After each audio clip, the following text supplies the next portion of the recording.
नमस्कार दोस्तों, स्वागत है आपका स्टडी फॉर सिविल सर्विसेज में। यूपी पीसीएस का मेंस का डैब फॉर्म आ चुका है, उसको भर लीजिए। जो भी लोग प्री में सिलेक्टेड हुए हैं, डैब फॉर्म कैसे भरें स्टेप बाय स्टेप जो है इसमें इस वाले वीडियो में आगे बताया जा रहा है। क्या क्या डॉक्यूमेंट भेजने हैं आपको ये भी इसमें बताया जा रहा है। सारी इंफॉर्मेशन डैब फॉर्म से रिलेटेड इस वाले वीडियो में है, इसको पूरा जरूर देखें आप। एक बात आप ध्यान से समझ लीजिए, यूपी पीसीएस मेंस में सिलेक्शन होता है सिर्फ और सिर्फ राइटिंग प्रैक्टिस से। अगर आपने आंसर राइटिंग प्रैक्टिस नहीं करी सारे सब्जेक्ट की तो नहीं हो पाएगा। उससे पहले आपको बेसिक थ्योरी अंडरस्टैंडिंग प्लस 1.5 साल का करंट अफेयर पढ़ना ही पड़ेगा।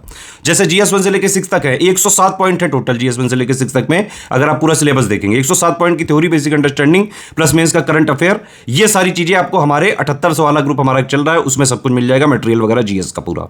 ठीक है, तो जीएस 1 से लेकर 6 तक का पूरा material, theory, understanding, current affair आप उससे कवर कर लें।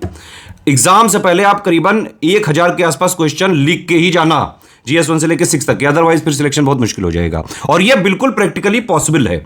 अभी हमने आपको आंसर राइटिंग के जीएस के 2 बैच चालू किए हैं, 270 हम क्वेश्चन हर बैच में कराएंगे दोनों में, और दोनों में एडुकेटर भी अलग अलग हैं, तो मतलब दोनों में क्वेश्चन भी हम अलग अलग ही आपको देंगे। 540 क्वेश्चन की प्रैक्टिस आप यहां से कर सकते हैं 6 पेपर मिला के, मतलब हर एक पेपर की करीबन जो है 90 क्वेश्चन की। इसके अलावा हमारा मेंस की जीएस 1 से लेकर 6 तक की बिल्कुल ओरिजिनल जैसा पेपर आता है उस तरह की टेस्ट सीरीज हमने स्टार्ट करी है। उसमें आप 480 क्वेश्चन की प्रैक्टिस कर सकते हैं जीएस 1 से लेकर 6 तक के। ठीक है, सबके 80 क्वेश्चन। इन दोनों जो है इन तीनों ग्रुप को ज्वाइन करिए, दोनों आंसर राइटिंग और टेस्ट सीरीज को, और स्ट्रिक्टली एग्जाम तक फॉलो करिए। हर क्वेश्चन लिखिए, उसका पूरा feedback, guidance, personal guidance, checking वगैरह करवाइए, अपना इंप्रूवमेंट पॉइंट देखिए और उसको डेली इंप्रूवमेंट करते जाइए। इस तरह से आपकी आंसर राइटिंग सुधरती जाएगी मेंस के एग्जाम से पहले तक, और मेंस के एग्जाम तक आप हैबिचुअल बन चुके होंगे, फोड़ के आ जाओगे। ये प्रैक्टिस करके ही जाना। हिंदी वाले पेपर के लिए 1500 का हमारा ग्रुप है, हिंदी को आप ज्वाइन करो। 10 टेस्ट सीरीज लिखवा रहे हैं, बिल्कुल असली पेपर जैसी, उसको लिख के दो, एक एक चीज का फीडबैक लो, इंप्रूवमेंट पॉइंट, सारी चीजें उसमें बताई जा रही हैं।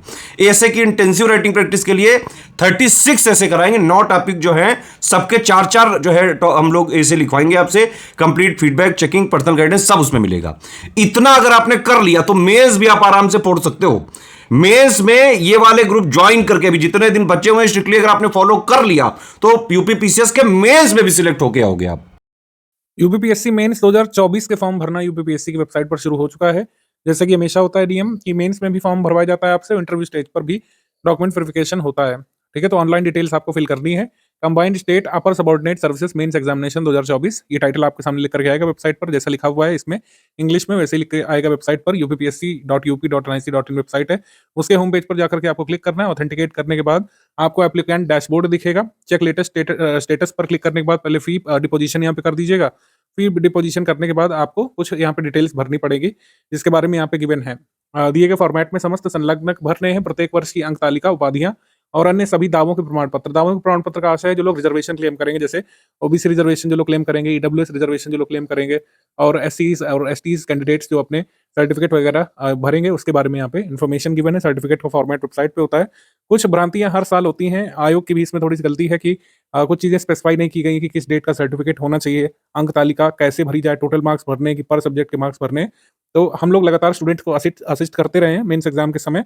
पिछली बार भी हमने ऐसा वीडियो बनाया था, एक बार मैं फिर से सारी भ्रांतियां आपकी एक बार क्लियर करने का प्रयास करूंगा। बाकी सारी डिटेल तो इसमें आयोग ने खुद ही लिख दी है, किस तरीके से इसको भरना है, पीडीएफ फाइल कैसे बनानी है अपने फॉर्मेट्स की, और लिफाफा कहाँ भेजना है, एड्रेस स्लिप डाउनलोड करके 1 अप्रैल 2025 को 5 बजे तक, और उस मतलब 5 बजे तक, उससे पहले ही आपको सचिव उत्तर प्रदेश लोक सेवा आयोग के नाम यहाँ पे आपको स्पीड पोस्ट करवा देना है अपने सारे प्रमाण पत्रों को। ये फिजिकल कॉपी भेजनी है इस बार, ये ध्यान रखिएगा। और 1 अप्रैल का वेट नहीं करिएगा, कोशिश करिए कि इसको काफी पहले ही आप लोग निपटा दें। होली की छुट्टी के दौरान ये सब फॉर्म वगैरह फिलअप कर लें। अब जो मेजर डाउट्स है उसके बारे में बात कर लेते हैं। सबसे पहली भ्रांति यहाँ पर कास्ट सर्टिफिकेट यानी जाति प्रमाण पत्र को लेकर है। यूआर कैटेगरी में चाहे मेल कैंडिडेट्स हो चाहे फीमेल कैंडिडेट्स हो, आपको कोई भी जाति प्रमाण पत्र नहीं लगाना है। ठीक, बात हो गई अब रिजर्व कैटेगरीज की। तो रिजर्व कैटेगरीज में सबसे पहले ओबीसीज आपको लगाना है जाति प्रमाण पत्र अपना। एससीज और एसटीज को तो निश्चित तौर पर लगाना है। अब जिनको लगाना है उनकी डेट्स को लेकर यहाँ पे समस्या है, किस डेट का लगाना है जाति प्रमाण पत्र आपको मैं बता दूं। एससीज और ओबीसीज कैटेगरीज के लोग पूछते हैं कि सर मेरा सर्टिफिकेट जो है 4 वर्ष पुराना है, या मैंने कॉलेज के समय लगाया था 5 वर्ष पुराना है, कोई रिजर्वेशन क्लेम किया था 3 वर्ष पुराना है। मैं आपको बता दूं, आप 5-6 वर्ष पुराना भी सर्टिफिकेट इसमें लगा सकते हैं, इसमें डेट का कोई भी इशू नहीं होता है। ये सिर्फ जाति का प्रमाण देता है, तो इसमें कोई भी कट ऑफ डेट नहीं है कि इससे पुराना लगेगा या उससे नया लगेगा, किसी भी डेट का। मैं तो कहता हूँ कि अगर आपका हाई स्कूल या इंटरमीडिएट के समय बना था 8-10 साल पुराना, तो वो लगा दीजिए आप, वो मान्य होगा बिल्कुल। और अगर डॉक्यूमेंट वेरिफिकेशन के समय आयोग को लगेगा कि नया आपको प्रस्तुत करना है, तो वहाँ पर आपको समय मिल जाएगा। आप 5-6 साल, 7 साल पुराना भी सर्टिफ़िकेट लगा सकते हैं, बिल्कुल आप लगा दीजिएगा और जो भी सर्टिफ़िकेट भेजेंगे उसका ज़ेरॉक्स भी आपको फॉर्म के साथ भेजना पड़ेगा, ये चीज़ नोट करिएगा। ज़ेरॉक्स भेजना है, ठीक है? स्वप्रमाणित प्रति जो भेजनी है फॉर्म के साथ, उसमें ज़ेरॉक्स भी आपको भेजना है कास्ट सर्टिफ़िकेट का। ओबीसी, एससी, एसटी कैंडिडेट्स को भेजना है ज़ेरॉक्स अपना स्वप्रमाणित प्रति यहाँ पर ज़ेरॉक्स की लगा करके अपना सर्टिफ़िकेट भेजना है, पुराना भी लगा सकते हैं। ईडब्ल्यूएस कैंडिडेट की बात करें तो उनको अपना जाति प्रमाण पत्र नहीं देना है। ईडब्ल्यूएस कैंडिडेट्स के लिए सबसे मुख्य रूप से जो उनको प्रमाण पत्र देना है, अपना इनकम सर्टिफ़िकेट देना है, जो मैं कहूँगा कि आपका वर्ष 2022-23 का बना होना चाहिए। 2022-23 का, अगर 2023-24 वाला भी है तो भी कोई दिक्कत रहेगी नहीं इसमें। लेकिन अगर उससे पुराना 2021 का है तो आप नया बनवा लीजिए, अभी बन जाएगा, ठीक? तो ये बात हो गई कास्ट सर्टिफ़िकेट संबंधी डाउट्स की। अब बात कर ले रहे हैं यहाँ पर डोमिसाइल सर्टिफ़िकेट की, यानी कि निवास प्रमाण पत्र की। निवास प्रमाण पत्र संबंधी डाउट्स के बारे में आपको मैं बता दूँ, अलग-अलग कैटेगरीज़ के लिए, ऐसे समझने में आसानी रहेगी। निवास प्रमाण पत्र संबंधी डाउट्स में ये बात आप समझिए कि जो लोग अनरिज़र्व्ड लोग हैं, अनरिज़र्व्ड कैटेगरी के, चाहे आप मेल कैंडिडेट हो, चाहे आप फीमेल कैंडिडेट हो, अविवाहित हो या फिर विवाहित हो, आपको कोई भी डोमिसाइल यहाँ पर प्रस्तुत करने की अभी ज़रूरत नहीं पड़ेगी। अगर आयोग को लगता है कि ये देना चाहिए आपको निवास प्रमाण पत्र, तो आपको इंटरव्यू के समय बता दिया जाएगा आगे। अभी फॉर्म के साथ ये अनारक्षित कैंडिडेट को, चाहे मेल हो, चाहे फीमेल हो, मैरिड फीमेल हो या फिर अनमैरिड फीमेल हो, उत्तर प्रदेश के कैंडिडेट हो या फिर उत्तर प्रदेश के बाहर के कैंडिडेट हो, आपको अभी मेंस के फॉर्म के समय अपना डोमिसाइल भेजने की ज़रूरत नहीं पड़ेगी, ठीक? रिज़र्व्ड कैटेगरी की बात कर ले रहे हैं तो एक-एक करके सबसे पहले ओबीसी, फिर एससीज़ और एसटीज़। ओबीसी, एससीज़ और एसटीज़ को निवास प्रमाण पत्र भेजना होगा, आपके लिए अनिवार्य है, क्योंकि रिज़र्वेशन का एक आधार ये भी है कि आपको उत्तर प्रदेश का निवासी होना चाहिए, तो निवास प्रमाण पत्र आपको भेजना है। ओबीसीज़ और एसटीज़ कैंडिडेट्स को निवास प्रमाण पत्र का ज़ेरॉक्स जो है अपने फॉर्म के साथ भेजना है और उसकी डिटेल भी मेंस के फॉर्म में फिल अप करनी है आपको, ये चीज़ ध्यान रखना है। और इसमें डेट को लेकर जो इश्यू है, डेट को लेकर वैसे कोई ऐसा इश्यू रहता नहीं है, लेकिन अगर आपका सर्टिफ़िकेट जो है 3 साल से ज़्यादा पुराना है, तो मैं कहूँगा कि इसको आप बनवा लीजिएगा। 3 साल से ज़्यादा पुराना आप भेजना चाहते हैं, आप भेज सकते हैं, कोई इश्यू नहीं रहेगा। इंटरव्यूअर चाहेंगे जो आरओ वगैरह जो एआरओ आपका डॉक्यूमेंट वेरिफिकेशन करते हैं, अगर उनको लगेगा कि नया आपको देना चाहिए, तो आपको फिर इंटरव्यू के समय इंटिमेटेड कर दिया जाएगा, ठीक है? तो इसमें 3 साल तक का पुराना आप चाहें तो लगा सकते हैं, उससे पुराना है आप लगा दीजिएगा, लेकिन ऐसा हो सकता है कि इंटरव्यूअर मतलब इंटरव्यू के समय जब डॉक्यूमेंट वेरिफिकेशन होगा, तो उस समय हो सकता है आपसे नया माँगा जाए। तो डेट का इसमें भी कोई इश्यू नहीं है, 3-4 वर्ष पुराना आप इसमें निवास प्रमाण पत्र भेज सकते हैं, 5 वर्ष से ज़्यादा पुराना कोशिश करिए मत भेजिए। अगर समय है तो बनवा लीजिए, अगर नहीं बनवा पाते हैं, तो इसमें पैनिक करने की कोई बात नहीं है, आप इसको अभी चाहें तो ना भेजिए, ठीक है?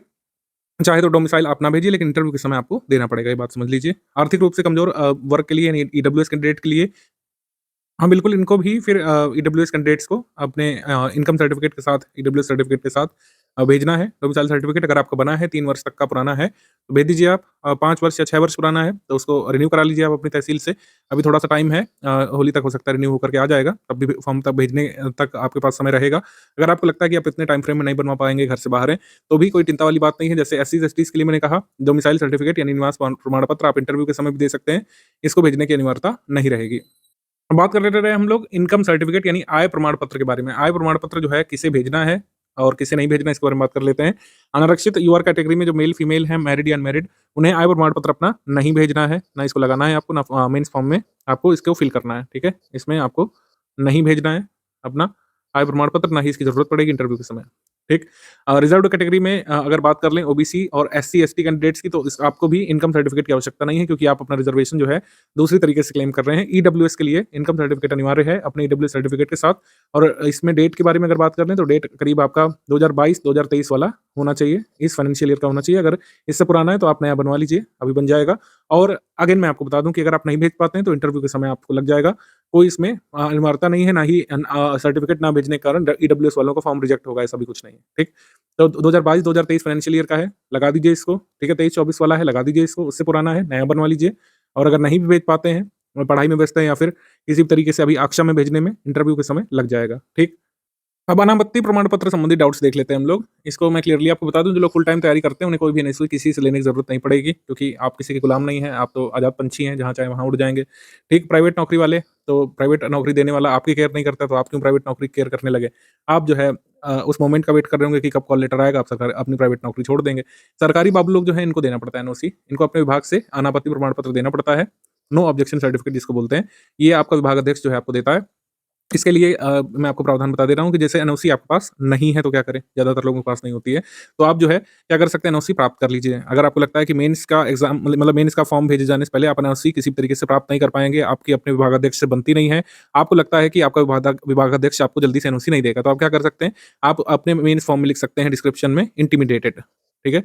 इंटीमेटेड यानी कि आप जो है इसकी शुरुआत कर चुके हैं, मतलब आपने प्राप्त करने की कोशिश करना शुरू कर दिया है और आपने इस दिन अप्लाई कर दिया था। एनओसी इंटिमिडेटेड करने का कोई भी प्रमाण पत्र नहीं होता है, ना ही आपको मेंस एग्जाम के फॉर्म में भेजना है इसको, ना ही मेंस में डिटेल भरते समय, ऑनलाइन डिटेल्स भरते समय इसे शो करना है कि आपने कैसे इंटिमिडेट किया। तो जिनके पास एनओसी नहीं है, उनको लगता है कि आप मेंस के फॉर्म भेजने की तारीख तक इसे नहीं प्राप्त कर पाएंगे, आप सीधे लिख दीजिए डिस्क्रिप्शन में अपने ऑनलाइन फॉर्म में इंटीमेटेड ऑन दिस डेट, यानी आप अपने विभाग को सूचित कर चुके हैं इस डेट तक। इस डेट को सूचित करने का कोई प्रमाण पत्र आपको नहीं देना है। जिनके पास एनओसी है वो एनओसी लगा दीजिएगा, उसकी कॉपी भी अपलोड कर दीजिएगा और मेंस एग्जाम के फॉर्म के साथ उसकी जेरॉक्स कॉपी भी साइन करके एनओसी वाली भेज दीजिएगा। जो लोग प्राप्त कर चुके हैं, जो नहीं प्राप्त कर पाए, मैंने आपको तरीका बता दिया। आपको ये लिखना है इंटीमेटेड या फिर सूचित किया इस दिनांक पर। ठीक दोस्तों, मेंस का फॉर्म भरने के साथ-साथ आपको याद रखना है मेंस पास भी करना है। मेंस पास करने के लिए स्टडी फॉर सिविल सर्विसेज का क्रैश कोर्स चल रहा है, आप इसको जॉइन कर सकते हैं। Complete answer writing paid batch हमारे 2 चल रहे हैं, विदाउट मॉडल आंसर वाला, एक विद मॉडल आंसर वाला। आप इन दोनों को जॉइन कर लीजिएगा और दोनों में 270 क्वेश्चन कराए जाएंगे। 540 सवाल ये हो गए आपके। देन आप टेस्ट सीरीज ज्वाइन कर सकते हैं स्टडी फॉर सिविल सर्विसेज की रिगरस प्रैक्टिस के लिए। यहाँ पर 480 सवाल यहाँ पर कुल मिलाकर कराए जाएंगे पूरे सिलेबस के। इस तरीके से टेस्ट सीरीज और आंसर राइटिंग बैचेस को डिजाइन किया गया है कि पूरा जितना भी सिलेबस है ये इसके 6 पेपर्स का, वो आंसर लिखते हुए आपका कवर हो जाए, आपको ज्यादा स्टडी मटेरियल में मगजमारी ना करनी पड़े। तो एक क्रैश कोर्स आप ज्वाइन कर सकते हैं, गिवन नंबर्स पर कॉल करके, व्हाट्सएप करके जानकारी प्राप्त कर सकते हैं। नंबर जो है डिस्क्रिप्शन में भी गिवन होगा इस वीडियो में। आप तुरंत ही मेंस की प्रिपरेशन भी शुरू कर लीजिए यहाँ पर मेंस का फॉर्म भेजने के साथ। ठीक है, जिन लोगों को नहीं समझ में आ रहा है कैसे पढ़ें, कितना पढ़ें, हिंदी की तैयारी कैसे करें, इसी की तैयारी कैसे करें, इनके भी नंबर्स पर कॉल व्हाट्सएप करिए, आपको विभिन्न कोर्सेज की जानकारी दी जाएगी। जीएस 1 से लेकर 6 तक की प्रैक्टिस इसमें हो जाएगी। बाकी हमारा हिंदी का बहुत ही नॉमिनल कॉस्ट पर ग्रुप चल रहा है, आप उसको ज्वाइन कर सकते हैं। 10 टेस्ट सीरीज के साथ, कंप्लीट स्टडी मटेरियल और आंसर राइटिंग चेकिंग के साथ, और हिंदी निबंध की और इंग्लिश निबंध की प्रिपरेशन भी हिंदी वाले ग्रुप में हो जाएगी। तो जीएस 1 से लेकर 6 तक की तैयारी इसमें हिंदी का ग्रुप अलग चल रहा है, इनके बारे में आप जानकारी प्राप्त कर सकते हैं। मार्कशीट संबंधी जो डाउट है इसको भी ब्रीफली हम लोग कवर कर लेते हैं। जिनकी मार्कशीट मतलब ये 3 साल की ग्रेजुएशन वाली, उनको कुछ नहीं करना है। आपकी डिग्री आती है तो 3 विषय से जो लोग करते हैं, 3-4 विषय से, तो ऑटोमेटिकली सारे मार्क्स जोड़ करके उसमें लिख देंगे, विभिन्न विषयों का भी लिख देंगे। लेकिन जैसे बीटेक वाले होते हैं, उनको बहुत समस्या होती है हर साल मार्कशीट वगैरह भरने में, मतलब मार्क्स वगैरह भरने में। तो बीटेक में जैसे आपके कई सारे सेमेस्टर, कई सारे विषय होते हैं, 35+ विषय होते हैं कई बार बीटेक में। तो आप क्या करिए, टोटल मार्क्स भरिएगा, सिर्फ अलग अलग विषय भरिएगा। टोटल मार्क्स जो कैलकुलेट कर लीजिएगा और कितने मार्क्स आपके आए, मतलब आउट ऑफ कितने आए और टोटल मार्क्स आपके कितने, बस वो भरिएगा। बाकी जिनकी मार्कशीट कंबाइंड आती है अलग अलग यूनिवर्सिटी की, जिसमें तीनों साल के एक साथ देते हैं, उनको तो कोई दिक्कत ही नहीं है। अदरवाइज आप हर साल भर सकते हैं, मतलब हर साल के हिसाब से भर सकते हैं। और मतलब जहां पर भी समस्या, टोटल मार्क्स और आपके कितने मार्क्स आए, बस वो भर दीजिएगा, उसमें कोई दिक्कत इसमें नहीं होगी। मैं आपको बता दूं, थोड़ा सा आप लोग घबरा भी रहे हैं, कई लोग जो पहली बार भर रहे हैं, अगर थोड़ा बहुत ऊपर नीचे भी हो गया इंटरव्यू में, वो सब चीजें सही करा देते हैं यार वगैरह जो वहाँ पे होते हैं, कोई दिक्कत वाली बात नहीं है।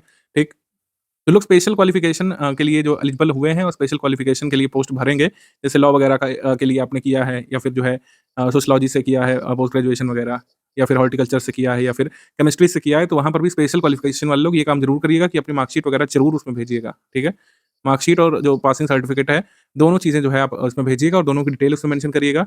सर्टिफिकेट नंबर और मार्कशीट नंबर को लेकर डाउट है, मार्कशीट नंबर में तो कोई डाउट नहीं, उसमें रोल नंबर या एनरोलमेंट नंबर होता है, उससे काम हो जाता है।